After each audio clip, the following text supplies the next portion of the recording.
you remember it? Not really. Yeah, it was Dean's School. I can barely remember what happened last week.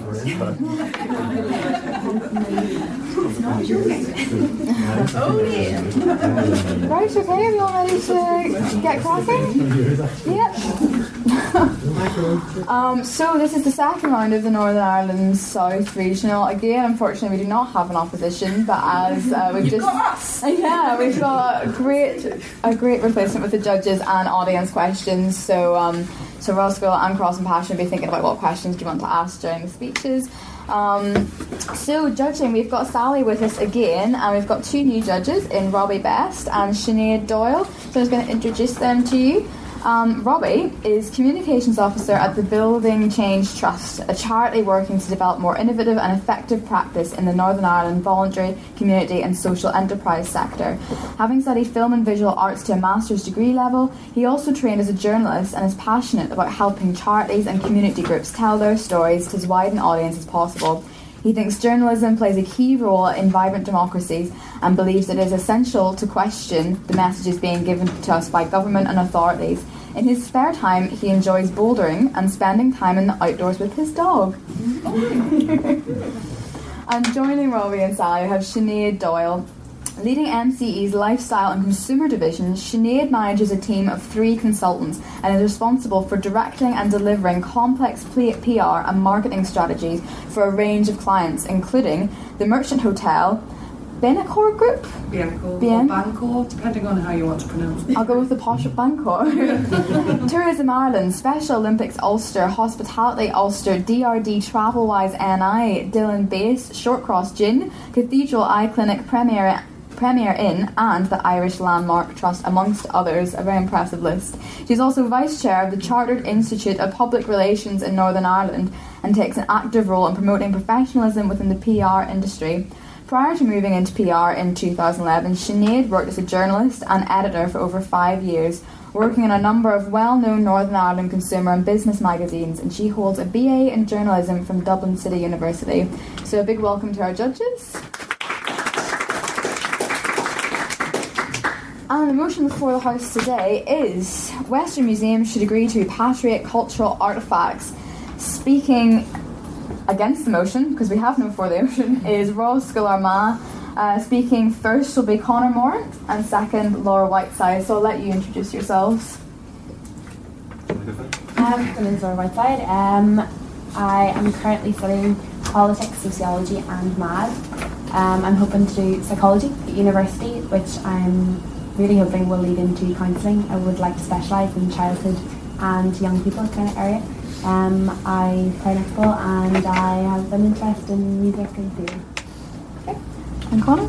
I'm currently studying maths, physics and biology, and I hope to go on to study maths in university.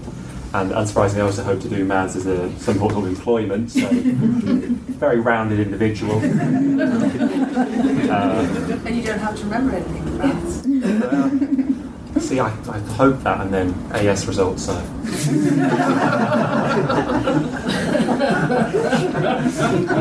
Is that the end of your intro? Okay, we'll leave on that note. Okay, well, big welcome to Ross School Armagh. As you've just seen, there'll be 3-minute speeches. I'm going to give you a knock at 30 seconds, so you know whenever you've got 30 seconds left.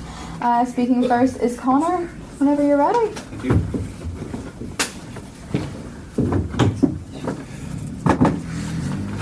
Ladies, gentlemen and judges, my partner and I are here to tell you why Western Museums should agree to repatriate cultural artefacts. For this debate, we will define a cultural artefact as an item that, when found, reveals information about the society that made or used it. This would qualify coins, clothes, or even the modern-day telephone, so long as it evidences the social, political, economic, religious organisation of the people to whom it belonged. And that's the important part. Belonged, past tense. Not just the country in which it was first created, but also the countries which have used it, which is where the fatal flaw in this proposal lies. Most cultural artefacts have been property of more than one denomination of people, more than one society, even sometimes more than one civilization. In a fair, peaceful and just world, this would not in many cases be true, but unfortunately, we do not live in a world that is fair or peaceful or just. We live in a world where land, property and even people are taken as prizes in war.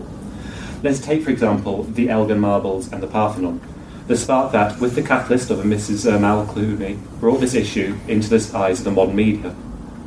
Although built in the independent state of Athens in 477 BC, it was quickly taken by the Macedonians in 338 BC, then by the Romans when it was converted and used as a church, and then the Ottoman Empire took it, where they converted it into a mosque.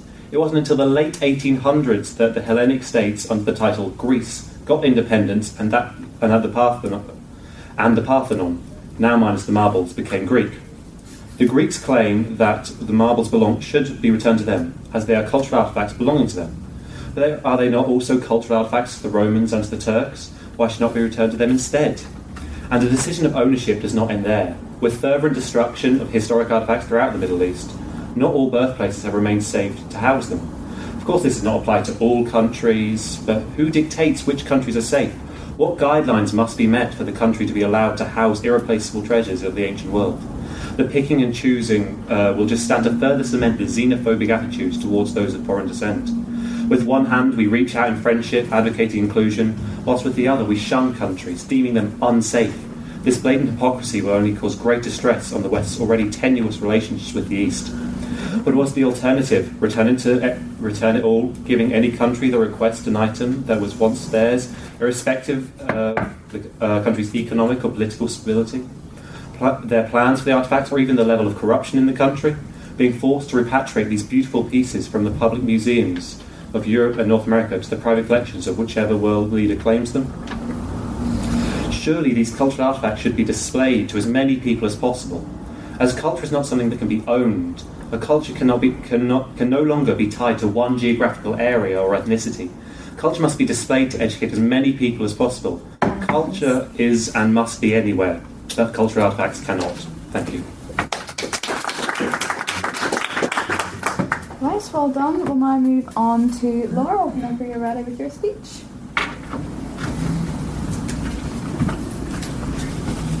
Ladies and gentlemen, in the battle over cultural heritage, repatriation claims, based strictly on national origin, are more than just denials of cultural exchange. They are also arguments against the promise of encyclopedic museums, a category that includes the British Museum in London, the Metropolitan Museum of Art in New York, and the Louvre in Paris. By presenting the artefacts of one time and one culture next to those of other times and cultures, encyclopedic museums encourage curiosity about the world and its many people. They also promote a cosmopolitan worldview, as opposed to the nationalist concept of cultural identity. In an era of globalisation that is nonetheless marked by resurgent nationalism and sectarianism, antiquities and their history should not be used to stoke such narrow identities. Instead, they should express the guiding principles of the world's great museums: variety, diversity, and the idea that culture shouldn't stop at borders. Rather than agree to frivolous calls for repatriation, encyclopedic museums should encourage the development of mutually beneficial relationships with museums everywhere in the world that share this cosmopolitan view. Cultural property should be recognised for what it is, the legacy of humankind, and not of the modern nation state, subject to the political agenda of its current ruling elite. Art museums around the world are dedicated to the professional stewardship of the works of art in their care. Curators and directors of museums, with art representing the world's many cultures, believe that by introducing visitors to a diverse range of art, we help to dissipate ignorance about the world, while promoting inquiry and tolerance of cultural differences. This is especially important in today's urbanised and globalised world. Museums should be encyclopedic. They should strive to present art from many different cultures. Governments worldwide tend to claim cultural property as national property. Art found in a particular country is said to be linked to the nation by common historical, even ethnic roots, and is often viewed as something that permanently distinguishes one nation from another. With the diversity of art in their collections, encyclopedic museums argue against this narrow definition of culture. Instead, they urge their visitors to view art as transcending political borders. Works of art, paintings, artefacts, music or dance surpass the cultures and people that create them, intertwining the histories of different peoples. For example, the influence of Greek art on the subsequent cultures of Rome and neoclassical Europe, or the influences of Hindu, Buddhist and Persian Muslim painting, poetry and music on modern Indian culture. When art and culture are strictly attached to a nation, we lose the cross-cultural ties that bind different people together. I argue that within the limits of the law, museums, wherever they are, should be encouraged to get works of art representative of the world's many and diverse cultures. This can be through purchase or long-term loan and working in collaboration with museums and nations around the world. These collections encourage this cosmopolitan view of the world and promote a historically accurate understanding of the flexibility of culture. Okay, well done, Ross Mal. We'll now go over to the judges for, I'm sure, your favourite portion of the evening. We'll do the same. We'll just go down the line, take a question each, and then allow them to come back. So, Sally, do you want to go first? Ethnographical collections have spiritual content and context. Would you repatriate them? Robbie? Kind of going on from that, Laura, a lot of the points you made were kind of about the tenets of cosmopolitanism and this kind of like new globalization, but cosmopolitanism in this type of context is not essentially a myth. If we view, say, artworks or artifacts from, say, the Aboriginal Australians out of the context of them, if they are not displaying them, does that not just become kind of patriarchal and us looking down on them? Does not feed into an overall world view of how governments and administrations are going to treat them in their own countries? Thank you. And Sinead? I'd just like to know your thoughts on how important it is for people within their own countries to use these artifacts to understand their own culture, and that whilst it might be important to help people in other cultures understand, you know, what damage is that being done to a culture where maybe they have a particular sense of belonging and feel that should be there, you know, should be in their own country. Am I making sense? No? Yeah, to me anyway. Laura, can you come back to those in any order you want? If I could first, I know you directed it, Connor, but the one about the spiritual and how they, I'd want to use the example of them, I'm not going to pronounce this right, but the Maori community. So London British Museum has a collection of their things, and whenever they opened it, the Maori community came and they acknowledged it, and they gave speeches, songs, prayers, and they viewed it in a spiritual and academic way, and they accepted it, and they accepted that it was giving the people that weren't their people the opportunity to view it in a non-derogatory, if that's a little bit of a harsh way to put it, view, and to see it in a nice light. I think that's fine where you have the British Museum who has taken a collection and put it on show. But if you go into the Ulster Museum or into the British Museum, you will go through drawers and drawers of material that has been collected without permission from society, which have very definite views. And some communities believe that if you take a skull, they believe that person is still embodied in the bones. So here you have something really emotive. And some museums, like the Manchester Museum, have repatriated bones to tribes. Is that not acceptable? I mean, you're talking about people and people's ancestors. I apologise if this sounds pedantic, but repatriating body parts is not cultural repatriation. That is a completely different type of repatriation. I had to look this up. Complete list of different repatriations. That is a different type of repatriation to cultural. So you're not, because it does not tell you about the. Well, you're saying that that's okay. You can repatriate bits. If you want to put it as crudely as that, yes, you can repatriate body bits, but the debate is not the material possession of the people. The debate is the repatriation of cultural artifacts. It does not. Let's take a mummy. Okay. Mummy is a body bit in a sarcophagus. Okay. Do you shave a body in I a agree. sarcophagus? Why not? Why not? Because it's like saying you're going to be buried in a coffin and I'll keep the coffin but I'll chuck you out. That's a fair enough point. But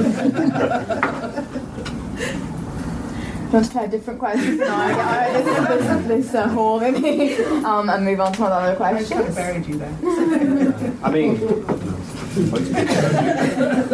wouldn't really care if you took my coffin, I'll be honest, but that... You'll be dead. Sorry, I'll be dead. move on. Okay, so move on to the cosmopolitan view and the worry that would be slightly patronising to other cultures. Is it what you were trying? Yeah, that and that kind of, if you view something, if you don't give people the ownership of the display of something, then the worry that does become patriarchal and feeds into an overall patronising worldview that then is adopted by governments and authorities in the way that they design services and design laws to govern the people that they have then essentially colonised. So in particular, I'm thinking of, say, in Canada, the treatment of First Nation Canadians, and in Australia. Okay, so I would argue that a lot of museums around the world are trying their very best to not show their artifacts in that light, to try and show them in that they are educating other people. They're not doing it in a way as in, oh look at this is what the Australian Aborigines did, let's laugh at them. They're doing it in a, this is what they did, we can learn from them, we can understand them more if we're teaching other people about them. But it's in the pure act of kind of like westernized, we want to teach people about these kind of savages that live somewhere else. In the pure act of that, are we not buying into a worldview that we are more civilized than the West, we're more developed nations? Well, there was the example, there was, I'll find it, in the Bournes, there was metal figures that were taken to Britain in the 16th century, and they were from African cultures, and it was this huge shock to scholars from here that the Africans understood this so long ago, but it was a chance for the scholars here to view them in another light and say, oh, well, they're not as ridiculous as we thought they were, they are capable of this, and then to teach them more that they weren't to look at them in that derogatory light, to look at, not to look in the patronising way. Well, so I feel like if a museum referred to something they were displaying as belonging to savages, they would receive a very poor media response immediately. But do you need to even say the word savages? It's a pure display. Is the West just displaying these things, not in some way belittling them, rather than saying we want to educate, like just say the British Museum or anywhere in London, we want to educate people who can afford to travel to London, who can afford to live in London, about these cultures elsewhere in the world. Should we not give those people the right to display and educate the rest of the world themselves about themselves? I feel like, well, hey, I don't see how displaying something could be seen as belittling something. Like, there are so many things that are displayed, which I don't like, from, say, the Romans, Mona Lisa, anything you think of it that is displayed. That doesn't mean we're belittling them. We're hardly belittling Leonardo da Vinci when we display his paintings to the Louvre. No, but I don't think that's in any way the same thing. I don't see how it isn't. We are displaying something from a different time period. But not from a different culture and kind of socio-economic kind of... We view him as a great, whereas culturally we view other cultures as less civilized and less developed. I feel that's the problem with people rather than museums. If you feel like you're more civilized... Who goes to museums? Okay, that's the problem with society more But than if you think about the establishment of museums, it became after the Age of Enlightenment. And do you know who founded the British Museum? Rothschild? No, he's old. Someone from Killyleagh. Sir Hans Sloane. Sir Hans Sloane collected throughout his life. He left his collection to the nation, and George, I think it was George II or George I, had to do the first national lottery to get money to establish a museum to hold it, and that his collections are in the British Museum and then in the Natural History Museum. But that's society. That's society that went out and went to collect, to bring back. it is without doubt benefited our society. But I think the point is, has it neglected the society that it was collected from? Like back in the 1800s or whenever the British Museum was set up? Now. Well, there are I understand where you're coming from, but if we sent back, say, Benin bronzes back to the Nigerian government currently wants to hold them in the national, the Nigerian National Museum, there would be little to no tourism increase for Nigeria, because I hadn't heard of Benin bronzes before I did this.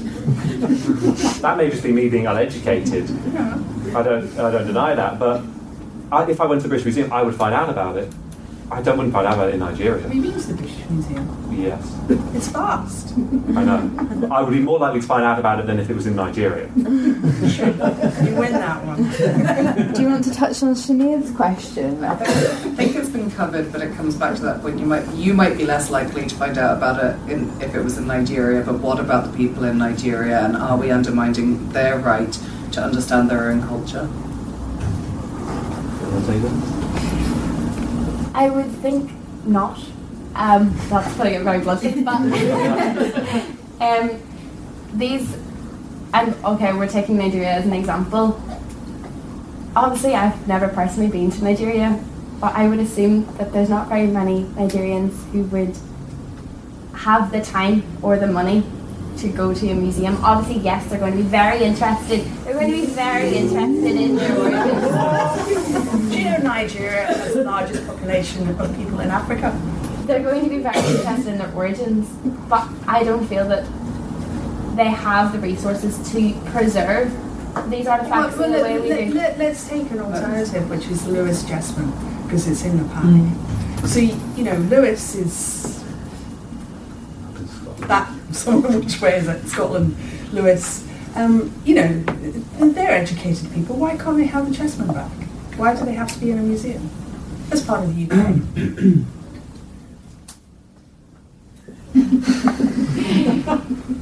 Because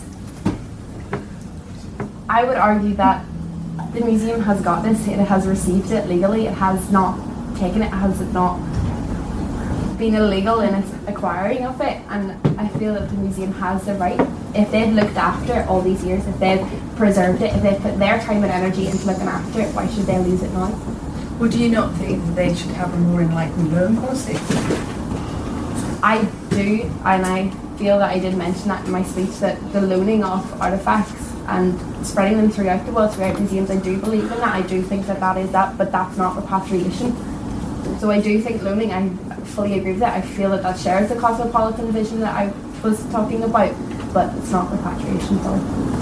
Okay, well, on that note, we will go out to the audience questions. If anyone has a question, throw your hands up. I'll take as many as there are, and then we'll see. Oh, Cross and Passion, full steam. Okay, we'll go down the line. And can you give your name? Obviously, Cross and Passion is the school, just for the judges. My name is Colin Friends. I was wondering if you want these cosmopolitan museums to hold everything from all over the world. This is not going to be a very weak version of the world, and the cultures represented, the segments of the cultures represented in the British Museum are diluted versions of that culture, and to really go to the place, surely we want to have a rich experiences of the cultures, and so then we should have that repatriation so that those cultures can be rich in their culture, and that we can experience that when we go there. Likewise, when all people around the world can have that kind of sharing. Okay. Anyone else from Cross and Passion? Yeah. Orla. You just seem to suggest that not having these artifacts will disconnect us from other cultures, but there's so many other ways to learn from other cultures, not just from taking their artifacts. The cultures are still going to be available to the Western world, but artifacts I think should be held in the place of origin, and we can still visit these countries and experience them in full immersion. Okay. Another Cross and Passion? You seem to have been promoting kind of our Western consumerist culture, in stating that even though an artifact belongs to somewhere else, say Nigeria is a commonly used example, it should not return home for fear of our tourists not getting to see it. And I think that was touched upon as well. It belongs to a culture, so their people should be able to immerse themselves in it before Western tourists should. Okay, very good. And I'll take a final cross and passion question. I'll come out again at the end. Lisa, would taking artefacts out of its country of origin mean that these artefacts would lose some of its context? Okay. You can come back to that cross and passion opposition in any way you want. It's a bit of a preview for the final here, folks. So, in relation to dilution, sure, they are diluted examples of the culture, but that's still more than zero examples of the culture in the museum. And yes, if they are sent back to their country of origin, they will be more of the same culture surrounding them. But have you been to Nigeria recently? No. But have you been to Scandinavia recently? Yes. Have you also been to Australia and basically every other country in the world? I can do virtually. Yes, but I can't because I don't have the money. Virtually? No, physically. I physically do not have the money to go around to every country. And sure, you could argue neither do the countries that want to come here, but that's, well, it'd be rude if I said that's not my problem.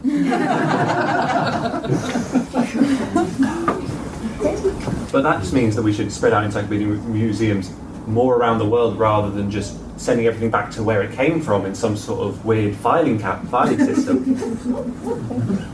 take another question. Quite like that.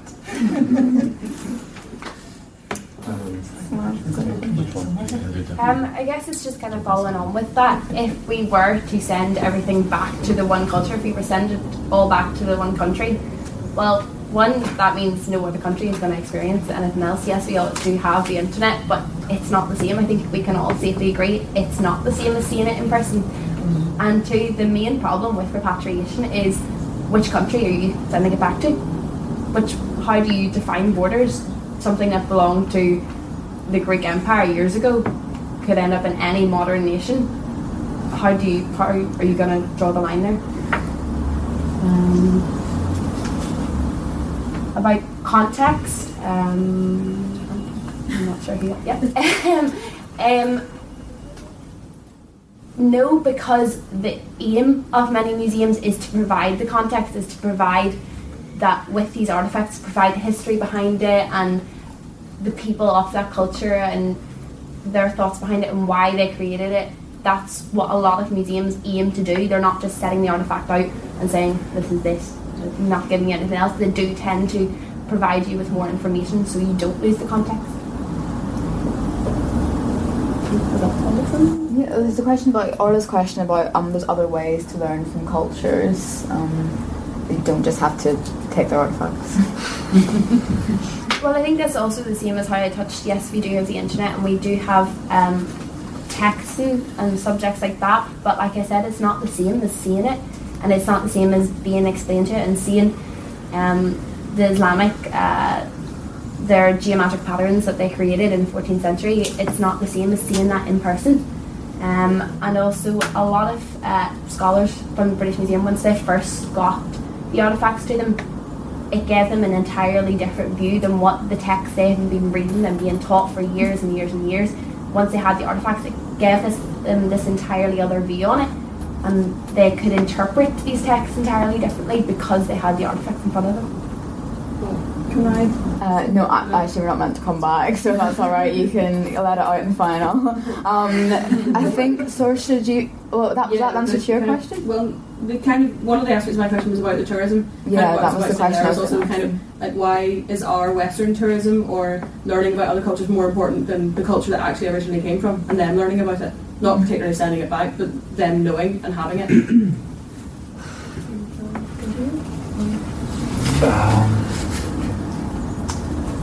So you're asking why we're putting ourselves above others, other than obviously, being humans, we are greedy.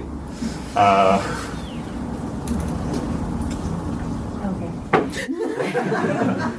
So I would suggest that it's not that we're putting ourselves above the others in the sense that we don't value that they need to know about their culture. It's that they're going to be learning about their culture anyway.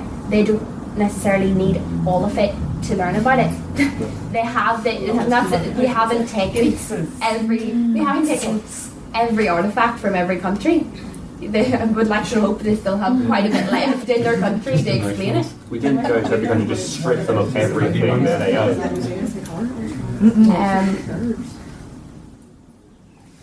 So I would like to say that it's not for, yes, it's for our tourists, but it's not at the expense of them. And in the countries that a lot of them that are looking at repatriation aren't exactly huge tourist countries. They're not countries that, for some of them, not all of them, for example, Greece, yes, does have tourists, but if you look at Egypt, is it really in any position to be taking more tourists on board at the minute? Okay, on that note, I'm going to take some more audience questions and then after that go into your summations. So, anyone else in the audience, Leo? I don't really think you've actually taken a moment and looked at this from the other side. I think you've come across it with a very Western view, as was mentioned, so I'd like to sort of create a hypothetical example the other way around. So I lived in Coleraine for 10 years, next to Mount Sandal, which is one of the earliest settlements in Ireland. So let's say, for example, a huge amount of resources were found in Mount Sandal from early traditions and cultures that were then taken by, I don't know, say South Africans, and are now on display in a South African museum, and yet they have huge cultural significance. It's not all about learning, for one thing. They have huge cultural significance to the people of that area. Do you think it's right that the South Africans can learn about our culture and see it, and yet we can't see our own history and our own foundations? I don't think you've looked at it from that other way around. Okay, I'm going to see if there's any more questions from anybody else at all. Yeah, a bit of a hand up there. Yeah, I do have a question, because it seems like you put the West is the most important thing. The people here must know everything about everyone. What about people in Nigeria that want to learn about Belfast? Why it's not better to take the Oslo Museum and put it in Nigeria? Would not be a better idea. And why not letting the people unfortunately cannot go to London and museums there, put the museums in South Africa or in Nigeria or somewhere there and help them? Why everything has to be in the West, in London or in Belfast? Okay. Anybody else? Or are we going to... Okay, so why shouldn't Leo's home be stripped by South Africans? And why are we prioritising Western cultures again? Well, on the point of taking it to Nigeria, finance, I believe it was in the 80s, the British Museum did try and set up a multitude of smaller offshoots of the British Museum in places like Syria, Egypt, around Middle Eastern areas, which had a lot of history to them. Unfortunately, we just don't have the money to do that. The museums are usually underfunded anyway, especially in places such as Egypt or UK. Yes, pretty much everywhere culture is being underfunded. At the same time, nobody people go to Belfast, so why not take in the Oslo Museum and put it in New York? Because more people go there. Well, New York already has encyclopedic museums. We can't come back, I'm afraid, so we'll just let them deal But with I would that question. also reiterate my fact that just because we're against the repatriation doesn't mean that we're against the fact that the lending of artefacts, like that will still share if Nigeria had a museum that had the capacity to look after them. The lending of artefacts is possible without Nigeria having to have them repatriated back to them. Okay, so I'm really sorry. That's how the terrific, just like. Yeah, I know. Do you want to answer Leo's question about his home? Sorry, I will come at some stage.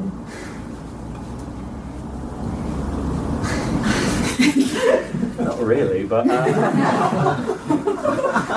well, one, it would completely depend on how the South Africans took it, because granted we took it in not very nice ways, but they were legal at the time.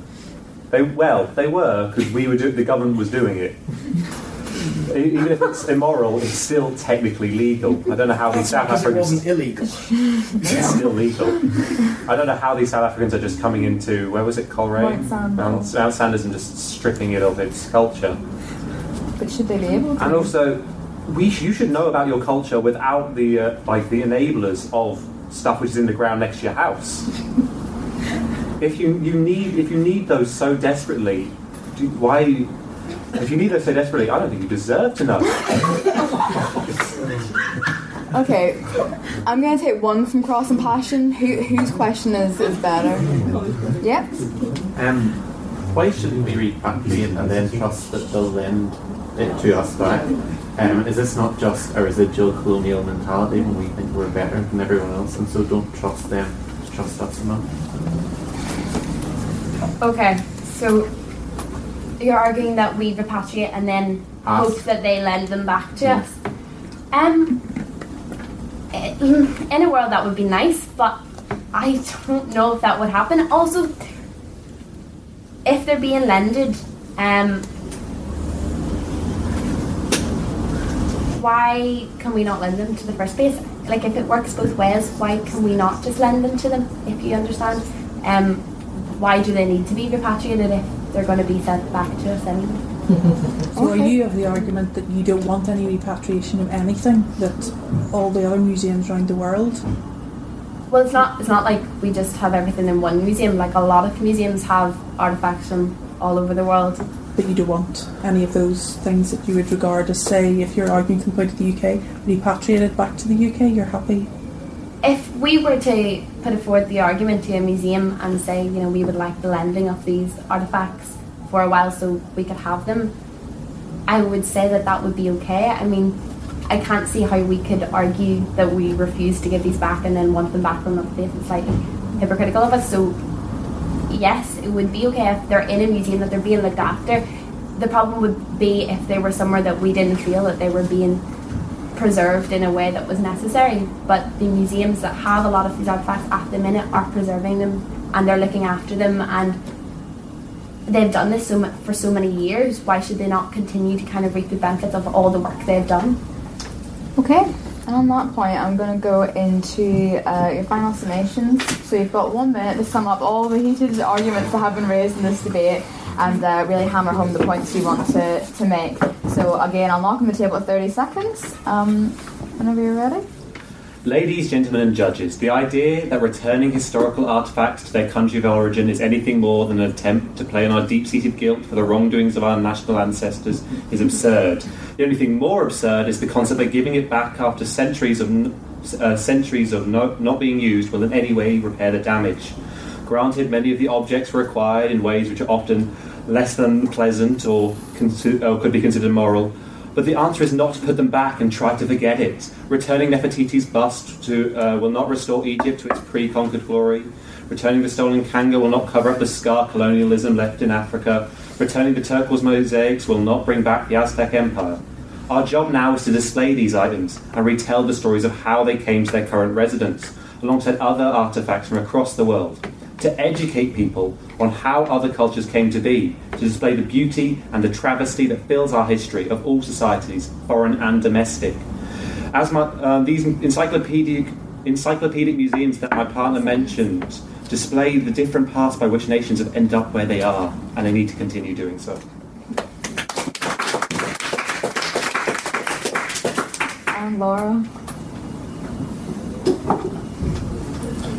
Artifacts have a historical and symbolic meaning that transcends their origins. Over the years, they acquire a connection with the place they are housed. For example, the Egyptian obelisk that stands in the Piazza di San Pietro in Rome was brought to Italy in the reign of Caligula.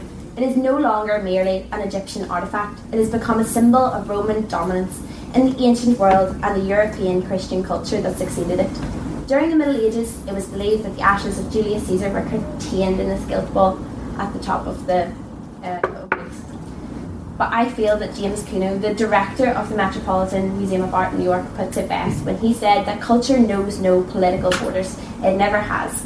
It has always been mongrel, it has always been hybrid, and has always moved across borders or bears the imprint of earlier contact.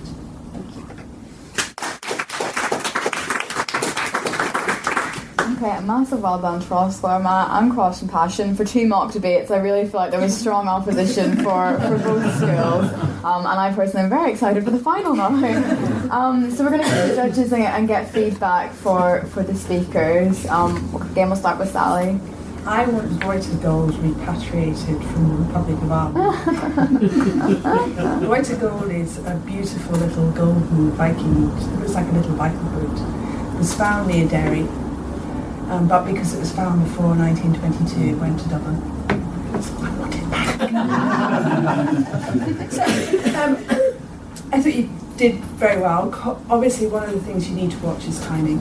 You were both over time for both your summaries and your main speeches, so be very careful with that. You both got lovely voices. Connor, you need to be careful of your body. Look at what you're doing now. Okay, so when you got questions you didn't like, you kind of slid down.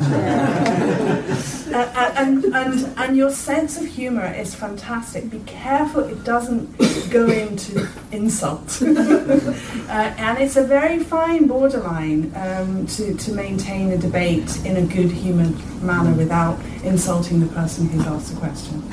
So just be careful. But you used humour on occasions extremely well. Laura, you had researched, you guessed some of the items and you had some good riposte in terms of examples that you thought might come up, and you could say, and such as, what about them? And I thought that was very good. You don't be worried. You need to control your face in that if you think you're losing the argument, you smile. Oh shit! Try and be a little bit more deadpan. And if you think you're slightly worried about losing the argument, smile by all means, because smiling is a very disarming part of the emotional repertoire. Because your opposition or your debater doesn't know whether you're smiling because you're confident or you're smiling because you're shit scared. So that's perfectly fine. And I think you need just to be careful of body language, but good research really pays off. And remember that. Thank you, Sally. Robbie? I thought you were both excellent in terms of your presentations, Connor. I thought halfway through your opening argument, I was kind of thinking, I should keep it on. and then I felt that whenever the holes in the argument started to be kind of exposed, I seemed to get quite defensive. And I think that and Sally's right, the jokes were good, but I think that there is that fine line between kind of it becoming across as flippant, and particularly with quite an emotive issue, I think that can kind of come across as a little bit kind of overconfident.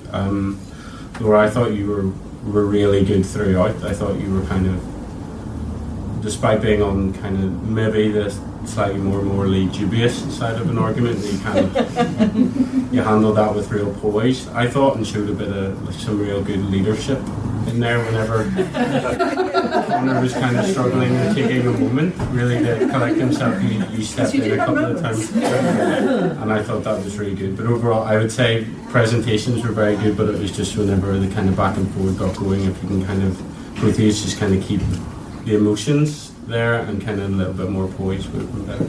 Great, thank you, Sinead. A lot's been covered, but just saying I was impressed by both of you. I thought your arguments were really strong and strongly researched, particularly Laura. I felt that your research did really pay off in several parts of it.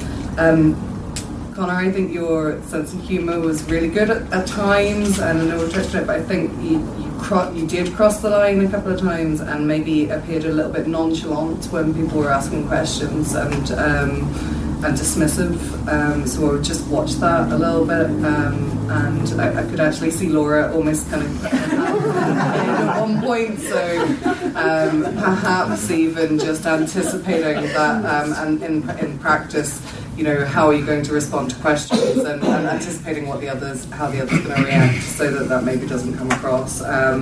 But I thought very good job, and a very difficult argument as well. So yeah. Can I make one point to both teams? You need to learn to handle people's emotive questions and emotive responses. It is the hardest thing to do when someone comes to you with emotion, because you're not debating factual elements. You're actually trying to control their emotive response. So you need to learn how to disarm that. Humour can do it. Smiling can do it. Calmness, which you guys had, can do it, but it is the hardest thing to actually learn to use. Good points. Well, hopefully both teams will take what the judges have said and use it in the finals to their advantage. Big round of applause for the judges for all their questions and feedback. So, So the situation is that the final is scheduled to start at 7:25. I'm assuming the room in there isn't going to be finished for another good 20 minutes, I'd say. But I also don't want to deny you the opportunity to meet the other schools over food in that break between 7 and 7:25. So I don't think there's any point starting the final early because you'll be deprived of food, and that's the most important. So I think I'm just going to give you a long break, probably, if everyone's happy enough with that. So we will start back here on the dot at 7:25. I've been told food is arriving at 7. Let's hope it will be. So back here 7:25 for the final. Royal School of Armagh against Cross and Passion on abolishing the TV licence. Feel free to use this room to prep or do whatever you want to do. Okay.